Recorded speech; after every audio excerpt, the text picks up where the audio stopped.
తన మనసులో అనుకున్నదంతా చెప్పేశాననుకున్న చక్రి. కానీ మహాలక్ష్మి మనసు తెలిసాక మూగబోయిన చక్రి గొంతు. అసలు ఇదంతా ఎలా జరగబోతుందో తెలుసుకోవాలనుకుంటే ఇప్పుడే మన ఛానల్ని సబ్స్క్రైబ్ చేసుకొని పక్కనే ఉన్న బెల్ ఐకాన్ని క్లిక్ చేయండి. మహాలక్ష్మి ఆఫీస్ దగ్గరికి వచ్చిన చక్రిని మహాలక్ష్మితో అంటాడు, మన ఇద్దరం కొంచెం మాట్లాడుకోవాలి, ఇంపార్టెంట్ విషయం ఇది అని చెప్పేసి అంటే, పదండి ఇంటికి వెళ్ళిపోదాం చక్రి అంటుంది. లేదు లేదు, ఇంటి దగ్గర కాదు, ఇంటి దగ్గర అయితే అన్నయ్య తమ్ముళ్ళు ఉంటారు, ఎక్కడికైనా బయటికి వెళ్ళి మాట్లాడుకుందామంటే సరే అయితే అని పార్క్కి తీసుకువెళ్తాడు చక్రి మహాలక్ష్మిని. ఇద్దరూ కలిసి ప్రశాంతంగా పార్క్లో కూర్చొని ఉంటారు. అప్పుడు మహాలక్ష్మి ఏదో చెప్తా అన్నారు, ఏంటి చక్రి అని చెప్పేసి అడుగుతుంది. అప్పుడు చక్రి మాట్లాడుకుందాం మాట్లాడుకుందాం అని అంటాడు. మీకు టైం అయితే ఉంది కదా అని చెప్పేసి అడుగుతాడు. ఉంది, దాందే ఉంది, ఖాళీయే కదా, ఇప్పుడు ఆఫీస్ హార్స్ కూడా అయిపోయినాయి, ఇంకా పనేముంది అని అంటుంది మహాలక్ష్మి. మీకు ఈ పార్క్ అంటే ఇష్టం కదా, అందుకని ఇక్కడికి తీసుకొచ్చాను. ఈలోపు నేను కూడా ఏం మాట్లాడాలో మాట్లాడుకుంటాను అని చెప్పేసి సైలెంట్గా లోపల అనుకుంటాడు చక్రి. నేనేం మాట్లాడదాం అనుకుంటున్నానో అని చక్రి స్టార్ట్ చేయగానే పక్క నుంచి ఇదిగోండి పల్లీలు తీసుకోండి అని పల్లీలు అమ్ముకునే వాళ్ళు వస్తారు. అప్పుడు చక్రి, మా చేతిలో ఏమున్నాయి, పల్లీలే కదా, తింటున్నాం కదా, మళ్ళీ వచ్చి పల్లీలు అంట, వెళ్ళవయ్యా పక్కకు వెళ్ళు అని చెప్పేసి అంటాడు చక్రి. అప్పుడు చక్రి లోపల ఏదో కష్టపడి ఎంతో ఆలోచించుకుని మాట్లాడదాం అని మొదలు పెట్టేసరికి పల్లి అని చెప్పేసి డిస్టర్బ్ చేస్తాడు. ఇప్పుడు ఎలా తెచ్చుకోవాలి ధైర్యం, ఏం చెప్పాలి, ఎలా చెప్పాలి అని ఆలోచిస్తూ ఉంటాడు. అది అయిపోయాక మళ్ళీ చక్రి ధైర్యం తెచ్చుకొని ఆఫీస్లో ఎలా ఉంది, అంతా బాగానే ఉందా అని అడుగుతాడు. అంటే ఈ ఆఫీస్ గురించి అడగడానికి మీరు ఇంత దూరం తీసుకొచ్చారా నన్ను అని అడుగుతుంది మహాలక్ష్మి. చిచి, అంటే అలా కాదు, ఎలా ఉంది, ఎలా గడిచింది రోజు అని అడుగుదామని అని చెప్పేసి అంటాడు చక్రి. అప్పుడు మహాలక్ష్మి ఆఫీస్కి బాగుంది, ఇవాళ నా డిజైన్స్ కూడా సూపర్గా ఉన్నాయని చెప్పేసి పొగిడారు అందరూ అని చెప్పేసి చాలా హ్యాపీగా ఫీల్ అవుతుంది మహాలక్ష్మి. అప్పుడు చక్రి సూపర్ అండి అంటాడు. అయితే ఈవిడ మనసు అంతా బాగానే ఉంది, ప్రశాంతంగా ఉంది, హ్యాపీగా ఉంది, ఇదే కరెక్ట్ టైం చెప్పడానికి అని. అంటే నేను ఏమనుకుంటున్నానంటే అనగానే చెప్పే ఆవిడ వాళ్ళ దగ్గరికి వస్తుంది. అయ్యో బాబో, ఎవరు పడితే వాళ్ళు ఇలా వచ్చేస్తున్నారు ఏంటి, నేను చెప్పాలనుకున్నది చెప్పగలనా అని ఎంతో చిరాకు పడతాడు చక్రి. అయితే ఆవిడ, నేను చెప్తానమ్మా, మీ ఇద్దరిని చూస్తుంటే చెప్పాలనుంది అంటే, లేదండి ఇంట్రెస్ట్ లేదు అంటుంది మహాలక్ష్మి. లేదమ్మా, మీ ఇద్దరు చాలా బాగున్నారు చూడ్డానికి, పైగా ఇద్దరు బాగున్నారు కదా, చక్కగా చెప్పించుకోవచ్చు కదా సోది, ఇద్దరు చక్కగా లవ్ బర్డ్స్లా ఉన్నారు అని అంటుంది ఆవిడ. లేదు, అప్పుడు చక్రి లోపల చాలా చాలా హ్యాపీగా ఫీల్ అవుతాడు. కానీ మహాలక్ష్మి, మాకు ఇంట్రెస్ట్ లేదని చెప్తున్నాను కదండి, వెళ్ళండి అని చెప్పేసి అనగానే ఆవిడ కూడా ముఖం ముడుచుకొని వెళ్ళిపోతుంది. మళ్ళీ ధైర్యం తెచ్చుకోవడానికి, ఏవండి నేను కొంచెం అలా వెళ్ళి ఇలా వస్తాను అంటే, సరేనండి అంటుంది మహాలక్ష్మి. చక్రి అక్కడి నుంచి లేచి పక్కకి వెళ్ళి అలా నించొని ఆలోచిస్తూ ఉంటాడు. అప్పుడు మహాలక్ష్మి ఏంటో ఈయన అనుకుంటుంది.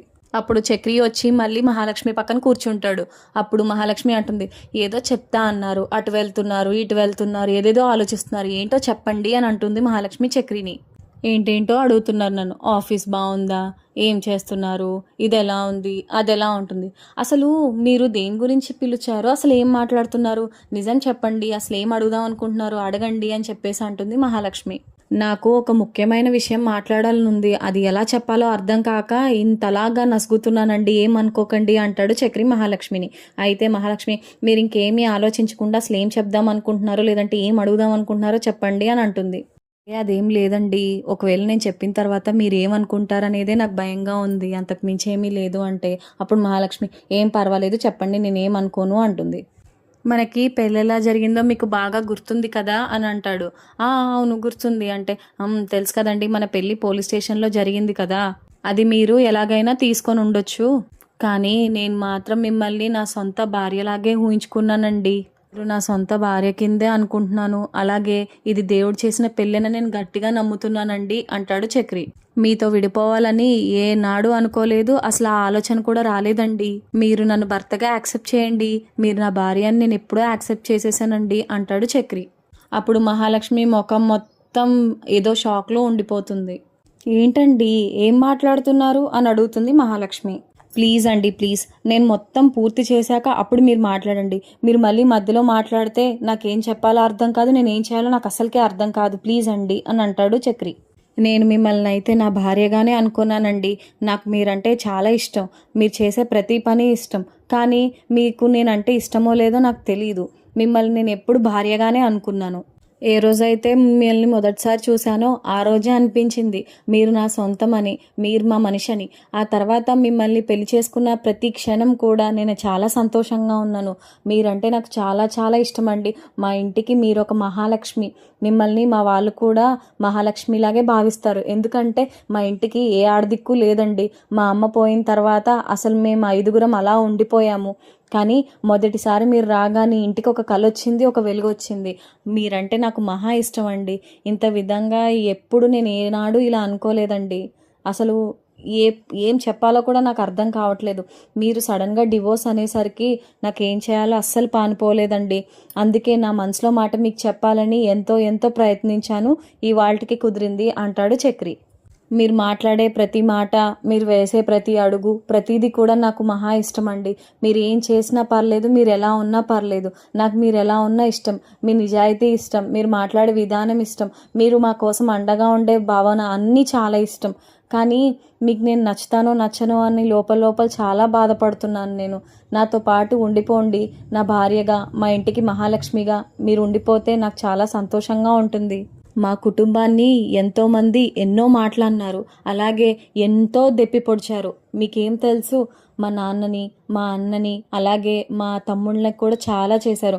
మా మేనత్త గుర్తుంది కదా, ఆవిడైతే మా అన్నయ్యకి పాపం వాళ్ళ అమ్మాయిని కూడా ఇవ్వడానికి చాలా చాలా ఆలోచించింది.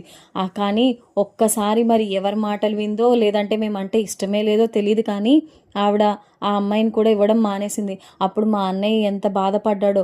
ఇప్పుడు కూడా మీరు డివోర్స్ గురించి మాట్లాడుతుంటే మా అన్నయ్య కూడా అంతే బాధపడ్డాడండి. చెప్తున్నాను కదా, మీరు ఇంట్లో విడిచి వెళ్ళిపోవడం, అలాగే నాకు డివోర్స్ ఇవ్వడం నాకు అసలు ఏమాత్రం ఇష్టం లేదు. నాకే కాదు, ఇంట్లో వాళ్ళు ఎవరికీ ఇష్టం లేదు. మిమ్మల్ని ఇంట్లో ఒక మహారాణిలా చూసుకుంటామండి. నా మాట నీకు నచ్చుతుందా లేదో నాకు తెలీదు, కానీ మీరంటే మా అందరికీ చాలా అభిమానం, గౌరవం కూడా ఉందండి అని అంటాడు చక్రి. మీరు ప్రతిసారి లాయర్తో అది మాది ఫేక్ మ్యారేజ్, మా ఇద్దరికి సెట్ అవ్వట్లేదు, మాకు డివోర్స్ కావాలన్న ప్రతిసారి నాకు గుండెల్లో ముళ్ళు గుచ్చినంత పని అవుతుందండి. మీరు మాత్రం ఇలాగే మాట్లాడుతూ ఉంటే ఏమైపోతానో నాకే తెలీదు. ఇదే అండి నేను మాట్లాడాలనుకున్న విషయాలు. మీరైతే ఇంట్లోంచి వెళ్ళడం నాకు అసలు ఇష్టం లేదు. అందుకని అంతలా బ్రతిమాలి మొత్తానికి మిమ్మల్ని తీసుకొచ్చాను. కానీ మీరు సడన్గా డివోర్స్ అనేసరికి నా బుర్ర అసలు పని చేయట్లేదండి. మాట వినండి ప్లీజ్. మీరంటే నాకు మహా ఇష్టం అండి. మీరు ఫేక్ మ్యారేజ్ అని, డివోర్స్ అని అటు ఇటు తిప్పడం ఏంటో నాకు అసలు ఏది నచ్చట్లేదు. మెయిన్ నా బుర్ర అసలుకే పని చేయట్లేదండి. మీరంటే నాకు అంత ఇష్టం. అలాగని మిమ్మల్ని ఫోర్స్ కూడా చేయట్లేదు మీరు నాతోనే ఉండాలి అని. మీరు ఆలోచిస్తారనే నేను ఇది మాట చెప్తున్నాను. ఇంత ధైర్యం చేసుకొని మీ ముందు ఇలా కూర్చొని ఇవంతా చెప్పగలుగుతున్నాను అంటాడు చక్రి.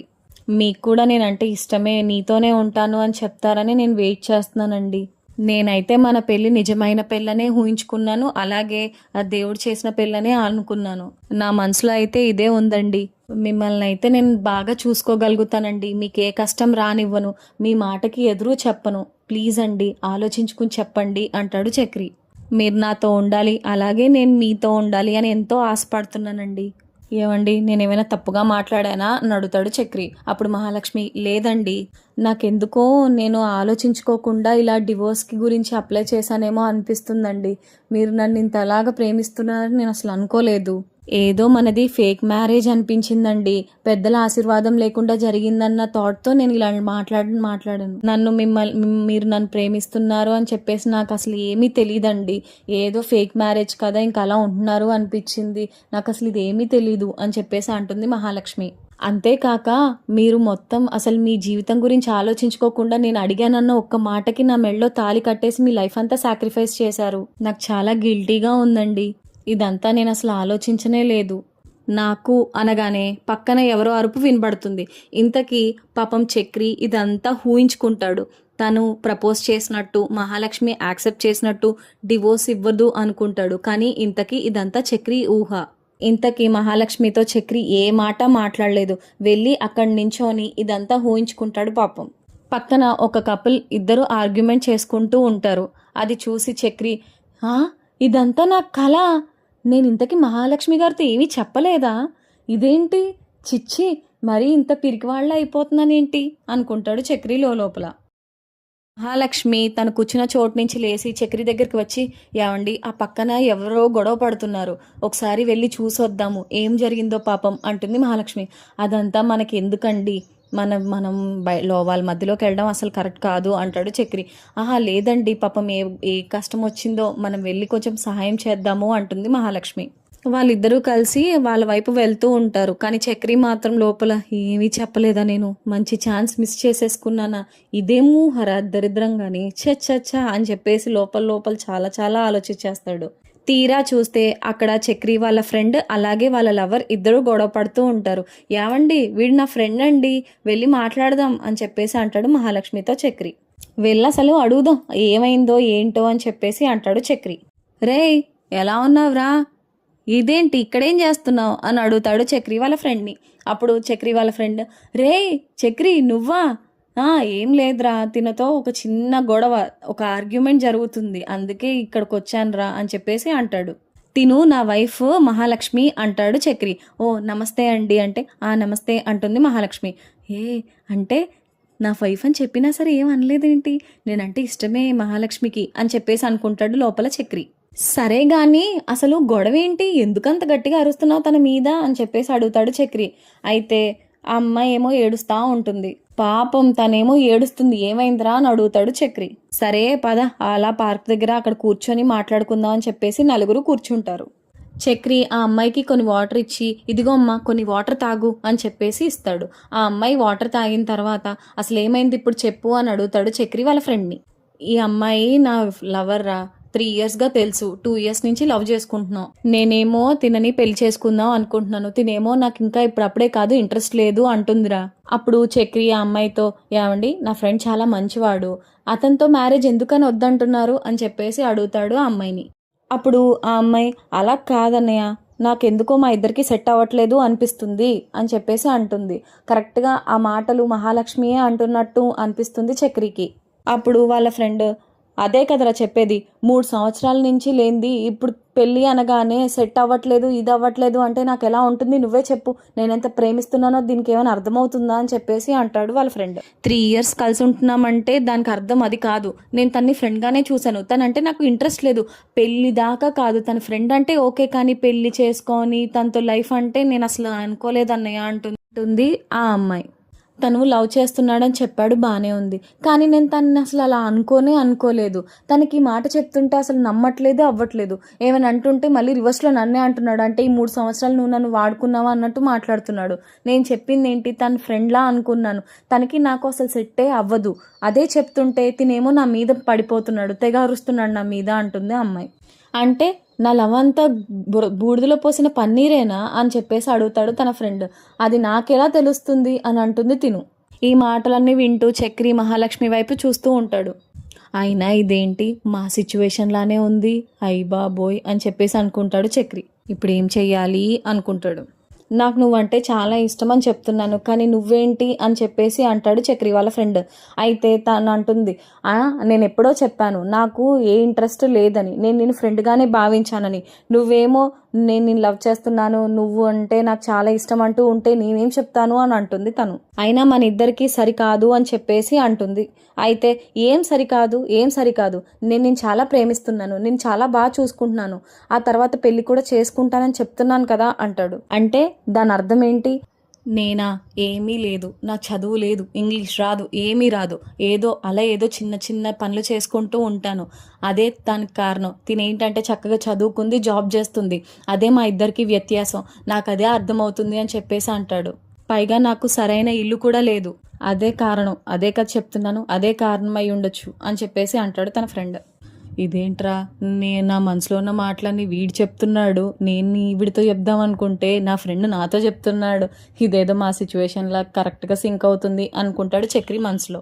అలా కాదన్నయ్య, తిన టేస్ట్ వేరు, నా టేస్ట్ వేరు, పైగా మా ఇద్దరికి కామనాలిటీ ఏమీ లేదు, ఇద్దరిలో కామన్గా ఏది కలవట్లేదు, తన ప్రపంచమంతా వేరు, నాదంతా వేరు, ఏ టేస్ట్ కలవట్లేదు, పైగా ఏనాడు తన మీద నాకు ఏ ఇంప్రెషన్ రాలేదు, చెప్తున్నాను కదన్నయ్య, ఫ్రెండ్గా అయితే తిను నాకు ఓకే, కానీ లవర్గా అలాగే పెళ్లి చేసుకుని తన వైఫ్గా అంటే అవ్వదన్నయ్య అంటుంది. నాకంటూ ఒక డ్రీమ్ ఉంటుంది కదన్నా, నాకు ఇలాంటి హస్బెండ్ కావాలి, తను నా కోసం ఇలా చెయ్యాలి అని. అలాంటివి ఇతన్ని నేను ఎలా భావిస్తాను, తను నా లవర్గా, అలాగే తను నా భర్తగా అని చెప్పేసి అంటుంది. నాకు కూడా కొన్ని ఆశలు కోరికలు అంటూ ఉంటాయి కదా. అప్పుడు చక్రి అంటే అవేమీ నీకు నా ఫ్రెండ్లో కనిపించలేదా అమ్మా అని అడుగుతాడు. లేదన్నయ్య, అసలు అలాంటివి ఏమీ కనిపించలేదు అని అంటుంది ఆ అమ్మాయి. అప్పుడు తను చెప్తూ పోతుంది, నేను జాబ్ చేసే కంపెనీకి వచ్చి గొడవ చేశాడు మా మేనేజర్తో, అలాగే నేను చాలా చాలా చాలా చాలా బాధలు పెట్టాడు. అయినా సరే నేనేం మాట్లాడలేదు. కొన్ని నెగిటివ్స్ ఉన్నాయి, కొన్ని పాజిటివ్స్ ఉన్నాయి. అయినా సరే నేను తన్ని ఏమీ అనలేదు అని చెప్పేసి అంటుంది. అయితే తననే ప్రతి ఒక్క మాట ఏదో మహాలక్ష్మి అన్నట్టుగా, చక్రికి ఎదురుగుండా మహాలక్ష్మి కూర్చుని అన్నట్టుగా అనిపిస్తుంది చక్రికి. ప్రతి దానికి అడ్డం వస్తున్నట్టు అనిపిస్తుంది. నేను ఇదంతా లవ్ అని ఎలా అనుకుంటాను, మీరే చెప్పండి అని చెప్పేసి అంటుంది ఆ అమ్మాయి. అయితే చక్రి తన పాత జ్ఞాపకాలన్నీ నెమరు వేసుకుంటూ ఉంటాడు. అసలు ఇవన్నీ చేస్తే అందులో లవ్ ఎక్కడుంది, మీరే చెప్పండి అన్నయ్య అని చెప్పేసి అంటుంది ఆ అమ్మాయి. అయితే తన ఫ్రెండ్ అంటాడు, చూసావా ఇన్ని చేసినా సరే లవ్ కాదు అంటుంది. ఇంకా నేను ఎలా చెప్తాను నేను తను ప్రేమిస్తున్నానని. ఇవన్నీ చెప్తుంది. అసలు ఇవన్నీ కారణాలా అంటే అప్పుడు చక్రి, నువ్వు ఆపరా, నువ్వు ఎక్కువ గట్టిగా అరుస్తున్నావు, నువ్వు సైలెంట్గా మాట్లాడు అని చెప్పేసి అంటాడు. అప్పుడు తన ఫ్రెండ్, నువ్వు చెప్పమ్మా, అసలు నా ప్లేస్లోనే చక్రి ఉండి ఆ అమ్మాయి ప్లేస్లో నువ్వు ఉంటే నువ్వేం డెసిషన్ తీసుకుంటావు, అసలు నువ్వేం మాట్లాడతావు, నువ్వే చెప్పు అని చెప్పేసి అడగగానే చక్రికి ఫ్యూజ్ ఎగిరిపోతుంది. తను చెప్పేది ఏమైనా కరెక్ట్గా ఉందా, నువ్వే చెప్పమ్మా అని అడుగుతాడు తన ఫ్రెండ్. అప్పుడు మహాలక్ష్మి, అది మీ ప్రాబ్లం, నేను ఎలా చెప్తాను, అసలు నా ఒపీనియన్తో పనేముంది, అది మీ ప్రాబ్లం, తన డెసిషన్ మీ డెసిషన్ కాదమ్మా. చక్రి ఇప్పుడు నాకులాగే చేశాడనుకో, అప్పుడు నువ్వేమని చెప్తావు అంటే, ఆ అమ్మాయి ఎలా అనిందో నేను కూడా అలాగే చెప్తాను అనగానే చక్రి షాక్, బాధ అన్నీ కలిపి ఒకేసారి వచ్చేస్తాయి చక్రికి. అయినా ఆ అమ్మాయి చెప్పిన దాంట్లో తప్పేముంది, తను నిన్ను ఫ్రెండ్ లాగే చూసిందని పదే పదే చెప్తుంది. కానీ మీరు అలా ఫోర్స్ చేయడం అసలు ఏమీ బాలేదు. తన డెసిషన్ తను తీసుకొనివ్వండి. ఇక్కడే ఫోర్స్ చేస్తే తను ఏమైపోతుంది. ఒకవేళ ఈ చక్రియే నన్ను అలా ఫోర్స్ చేశాడంటే నేను ఖచ్చితంగా అదే చెప్తాను, నాకు అసలు అవ్వదు, నేను నీ ఫ్రెండ్ని, అంతకు మించి ఏమీ కాదు అని చెప్పేస్తాను. ఆలోచించుకోవాలి, ఏదైనా సరే ఆలోచించుకునే టైం ఇవ్వాలి, అంతే తప్ప మీరు తన్ని అలా ఫోర్స్గా మాట్లాడడం ఏమీ బాగాలేదండి. ఇద్దరూ కలిసి ఇష్టపడితేనే ఆ బాండింగ్ స్ట్రాంగ్గా ఉంటుంది. ఒకరికి నచ్చి ఇంకొకరికి నచ్చక ఉంటే ఆ బాండ్ చాలా చాలా దారుణంగా తయారవుతుంది. నేనేమైనా తప్పు చెప్పుంటే నన్ను క్షమించండి, చక్రి మీరే చెప్పండి అని చెప్పేసి అంటుంది మహాలక్ష్మి. అవునరా, అలా ఫోర్స్ చేయకూడదు అంటాడు చక్రి. ఈ మాటలన్నీ వినిన తర్వాత వాళ్ళిద్దరు మాట్లాడుకుంటూ వెళ్ళిపోతారు, చక్రి వాళ్ళ ఫ్రెండ్ అలాగే అమ్మాయి. అప్పుడు చక్రి మాత్రం ముఖమంతా పాపం చాలా డల్ అయిపోయి లోపలంతా ఇంకా ఆందోళన పెంచుకుంటాడు. ఇంకా తను ఏదో చెప్పాలనుకున్నాడు కదా, ఆ విషయం ఏమీ చెప్పడు. అయితే మహాలక్ష్మి అడుగుతుంది, అవును ఈ గొడవలో పడిపోయి మర్చిపోయాను, మీరు ఏదో అడగాలనుకుంటున్నారు కదా ఏంటి అనగానే, ఏమీ లేదండి, ఏదో క్యాజువల్గా తీసుకొచ్చారంటే, ఏంటి క్యాజువల్గా తీసుకొచ్చారా అని అడుగుతుంది. అవునండి, మీకు ఇంకో విషయం చెప్దాం అనుకున్నాను, అదే ఏంటంటే ఆఫీస్ నుంచి ఫోన్ వచ్చింది, లాయర్ నాకు ఫోన్ చేశాడు, ఇలాగ హియరింగ్ ఉందంట, దాని గురించి మీకేం బాధగా లేదా అని అడుగుతాడు చక్రి. నాకెందుకండి బాధ, డివోర్స్ వస్తాయంటే హ్యాపీయేగా అని చెప్పేసి అనగానే ఇంకా మొత్తానికి కూలబడిపోతారు చక్రి. సరే అయితే వెళ్దామా ఇంటికి అని అడుగుతాడు చక్రి. వెళ్ళిపోదామని ఇద్దరు కలిసి ఇంటికి బయలుదేరతారు. ఇంటికి వెళ్ళిన తర్వాత ముఖం మార్చుకొని ఉంటాడు చక్రి. ఆ తర్వాత ఏం జరగబోతుంది, ఇద్దరికి నిజంగానే విడాకులు రాబోతున్నాయా లేదంటే ఇంకేమైనా అవ్వబోతుందా తెలుసుకోవాలనుకుంటే ఇప్పుడే మన ఛానల్ని సబ్స్క్రైబ్ చేసుకొని పక్కనే ఉన్న బెల్ ఐకాన్ని క్లిక్ చేయండి. Thank you so much for watching.